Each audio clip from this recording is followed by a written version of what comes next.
Hello guys! Welcome to our channel, Bruno Sheila Rubio. Ito po yung pinaka-huling parte na ng aming pagtutur sa inyo tungkol sa Ryukyu Mura ng Okinawa. Yan, pumasok kami dyan. Sa totoo lang, madilim sa parte yan, niliwanagan ko lang. Ano po yan? Mga bangka. Hindi ko nga alam bakit may mga bangka dyan sa loob. Hindi ko naman matanong yung asawa ko. Ano siya, madilim dyan, pero dahil sa pag-edit ay naliwanagan ko siya, kaya medyo nakikita siya. Pero nung naglalakad kami dyan sa may looban, madilim po ang parting iyan. Dahil ay gamit din yan nila noong kapanahonan pa nila ng mga bangka na iyan na nakikita natin. Ito, napadayo naman kami dito. Isa po siyang parang nakakulong yung mga paru-paro dyan sa looban na yan. Malaking net ang nababalot ng malaking net. Ang lugar na yan, nakikita nyo yung mga sipit-sipit, yung mga paru-paro yan. So, naisipan namin pumasok dito sa looban. House of Butterfly, nakalagay ito sa labas kanina. So, pinasok namin yan. Ayan, akala mo kung titignan mo may mga birds na lumilipad dyan, pero hindi, puro paru-paro lang po ang makikita dyan. Ayan nakasipit pa nga yung iba hindi ko alam bakit nakasipit sila dyan. Siguro dinidisplay nila kung anong ang meron dyan sa looban na yan, para lang maipakita sa lahat na ang makikita dyan ay paru-paro, kaya yung iba mga nakasipit. Ayun kawawa naman. Kung alam kung buhay pa yung mga yon. Basta sinusundan ko lang si Bruno na naglalakad, at ako ay naglalakad din sa likuran niya. Tapos dyan, ayan, may mga halamanan at may mga puting papel na nakasabit sa baba.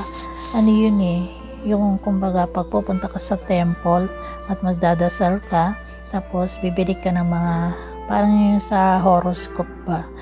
Ngayon, pagkabasa mo ng horoscope mo, i-ribbon nila yan dyan, itatali. Ito, yan, lakad pa din ako. Sabi ng asawa ko, mga paru-paro lang ang makikita dyan sa looban.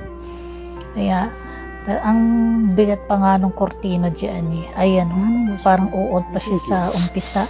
Makikita mo dyan na close-up ko pa nga siya. Ang una nga, natakot ako Sabi ko, ba yan? Sabi ng asawa ko, paru-paro yan. Siyempre, wala pang pakpak. Kaya, ayan, finokus ko muna yung camera sa kanya.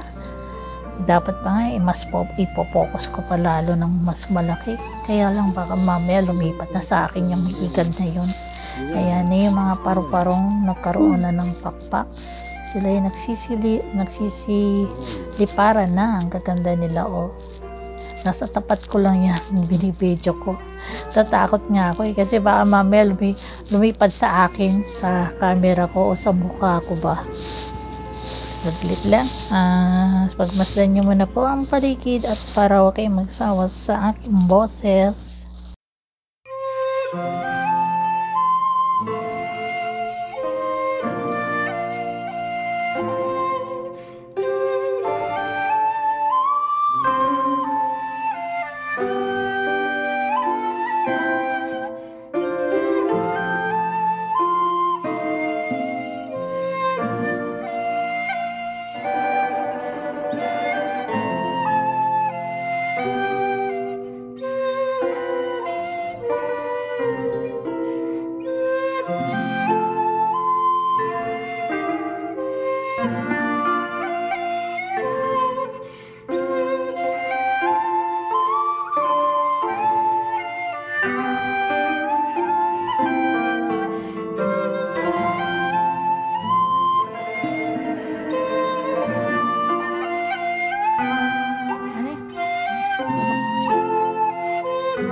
to, palabas to kami. Napakabigat ng ano niya, yung parang pinaka pintuan nila. Doon galing kami sa pangapar, parang bigat ng kurtina, super bigat. Kaya binuhat pa ni Bruno para makalabas ko. So yan, naglalakad na kami palabas. Sabi ko, ano ba to? Pauwi na ba to? Sabi ko, meron pa bang malilibot dito? Tapos ayan, may malaking bato. Ayan, nakasulat. May nakasulat dyan. Hindi ko masyadong na-focus. Ayan, lumipot ako dyan. Yan ba yung bahay nila noong kapanahon ng kanilang era. Tapos yung mga halaman dyan, ang kaganda. Ayan, lumipot ako dyan. Noon sabi ko pa, mamaya may makita akong momo dito nakaupo. Kasi nga walang katao-tao, napakatahimik. Si Bruno nasa sa kung saan, basta ako dumayo lang dyan para kunan yung kung ano ba itsura ng bahay nung araw. Tapos ayan, malaking isang bato, kaso nakasulat sa kanilang Japanese na masyadong malalim na hindi ko mabasa. Parang sulat inchik na. Tapos ayan, lakad-lakad pa rin kami dyan, puro mga halaman. Ayan, dyan na-focus ang paningin ko dyan. Sabi ko, gawaan ng alak yata. Ayan, yung isa tinatawag ko, ayaw lumapit. Sabi ko, uy, halika rito. Ayan Awamori Distillery, nakasulat. Mga banga siya, gawaan ng alak dyan. Gusto kong pasukin, kaso ayaw ko samahan ng isa, lumalayo. Sabi ko, ba't ayaw mo sumama? Meron pang akyatan tapos sa loob niya may mga malalaking mga steel na parang mga lalagyan ng alak talaga. Sabi ko, lika samahan mo ko ako. Sabi ko, para may madagdagan pa yung pang video ko. Sabi niya, ayoko. Sabi niya sa akin. Sabi ko, bakit? Kasi baka mamaya magbenta-benta lang. Yung bang syempre papakilala nila, magsasalita sila, ito, ganon, ganyan, ganon. Ayan, yung asawa ko talaga, hindi ko mapilit. Mag-isa lang ako dyan. Ayan, napag-diskita ako, ginunan ko ng video. Tapos ayan, ang lalaki ng mga banga. Huwag ko pala sila ng alak. Tapos ayan, may mga bulaklak pang natitira. Hindi nga may natira pa kasi nga nung sinabihan ako ng asawa ko na nagbo-blooming yung mga flowers, hindi ako lumalabas kasi whitey pa more. Sayang, di ko nakunan.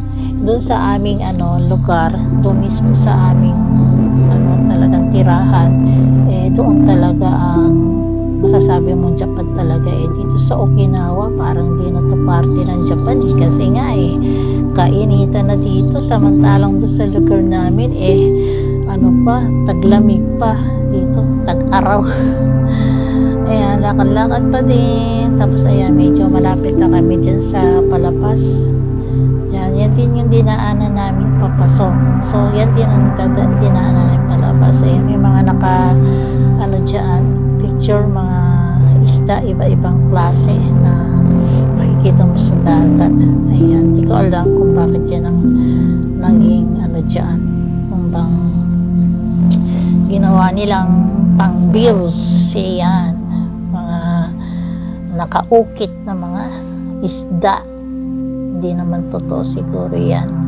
So kami ay palabas na dyan para bumili ng mga souvenirs, kasi sabi ng asawa ko, bago tayo lumabas dito, bilhin muna tayo ng mga panalubong. So lumabas na kami doon.